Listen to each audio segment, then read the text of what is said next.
Page 111. Jesus said, "Let your word be yes, yes, or no, no." When the warrior takes on a commitment, he keeps his word. Those who make promises they do not keep lose their self-respect and feel ashamed of their actions. These people spend their lives in constant flight.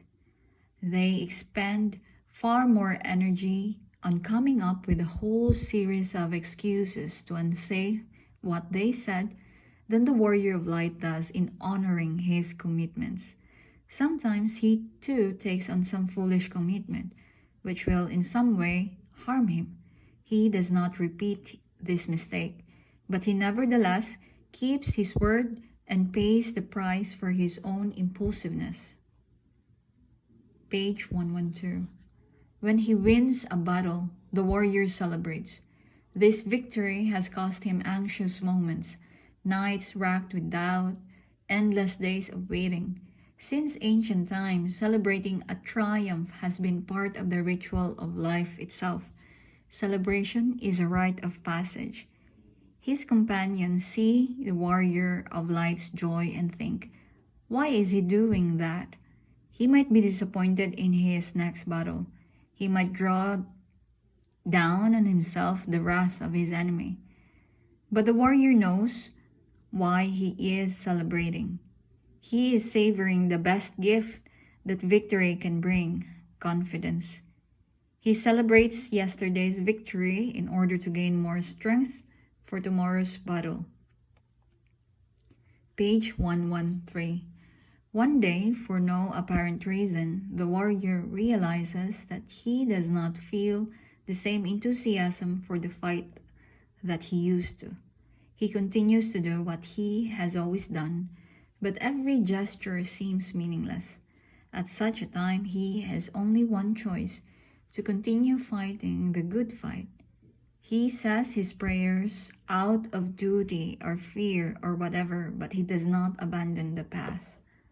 He knows that the angel of the one who inspires him has simply wandered off somewhere. The warrior keeps his attention focused on the battle and he perseveres, even when everything seems utterly pointless.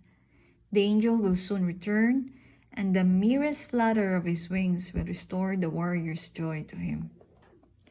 Page 114. A warrior of light shares with others what he knows of the path. Anyone who gives help also receives help and needs to teach what he has learned. That is why he sits by the fire and recounts his day on the battlefield. A friend whispers, "Why talk so openly about your strategy? Don't you realize that by doing so, you run the risk of sharing your conquests with others?" The warrior merely smiles and says nothing. He knows that if at the end of his journey he arrives to find an empty paradise, his struggle will have been a waste of time. Page 115. The warrior of light has learned that God uses solitude to teach us how to live with other people. He uses rage to show us the infinite value of peace. He uses boredom to underline the importance of adventure and spontaneity. God uses silence to teach us to use words responsibly. He uses tiredness so that we can understand the value of waking up. He uses illness to underline the blessing of good health. God uses fire to teach us about water. He uses earth so that we can understand the value of air. He uses death to show us the importance of life. Page 116. The warrior of light gives before he is asked. Seeing this, some of his companions say, "If someone wants something, they'll ask for it." But the warrior knows that there are many people who simply cannot bring themselves to ask for help. Alongside him live people with such fragile hearts that love becomes a sickness. They are starving for affection and yet are ashamed to show it. The warrior gathers such people around the fire. He tells stories, shares his food, gets drunk with them. The following day, everyone feels better. Those who look on other people's misery with indifference are the most miserable of all. Page 117. If the strings of an instrument are always taut, they go out of tune. Warriors who spend all their time training lose their spontaneity in battle. Horses that are always jumping fences end up breaking a leg. Bows that are bent all day no longer shoot arrows with the same force. That is why, even if he is not in the mood, the warrior of light tries to enjoy the small everyday things of life. Page 118. The warrior of light listens to Lao Tzu when he says that we should let go of the idea of days and hours in order to pay more attention to the moment. Only in this way can he resolve certain problems before they occur. By focusing on the small things, he manages to avoid larger calamities. But thinking about the small things is not the same as thinking small.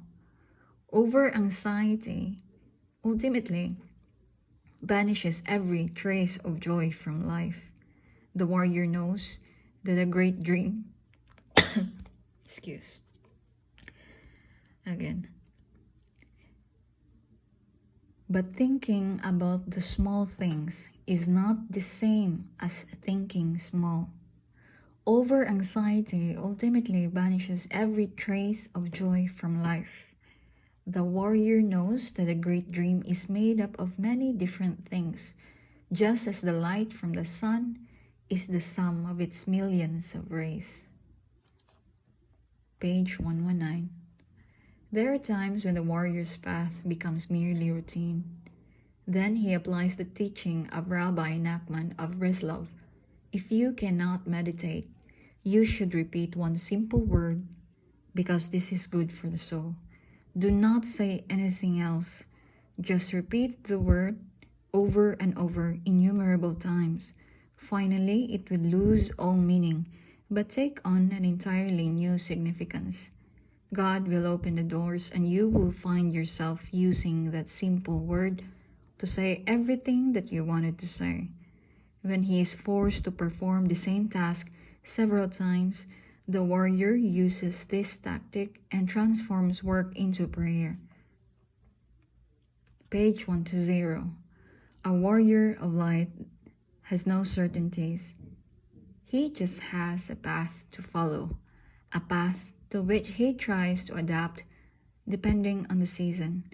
During battles that take place in summer, he does not use the same equipment and techniques that he would use during battles that take place in winter. By being flexible, he no longer judges the world on the basis of right and wrong, but on the basis of the most appropriate attitude for that particular moment. He knows that his companions also have to adapt and is not surprised when they change their attitude. He gives each one the necessary time to justify his actions, but when it comes to treachery, he is implacable.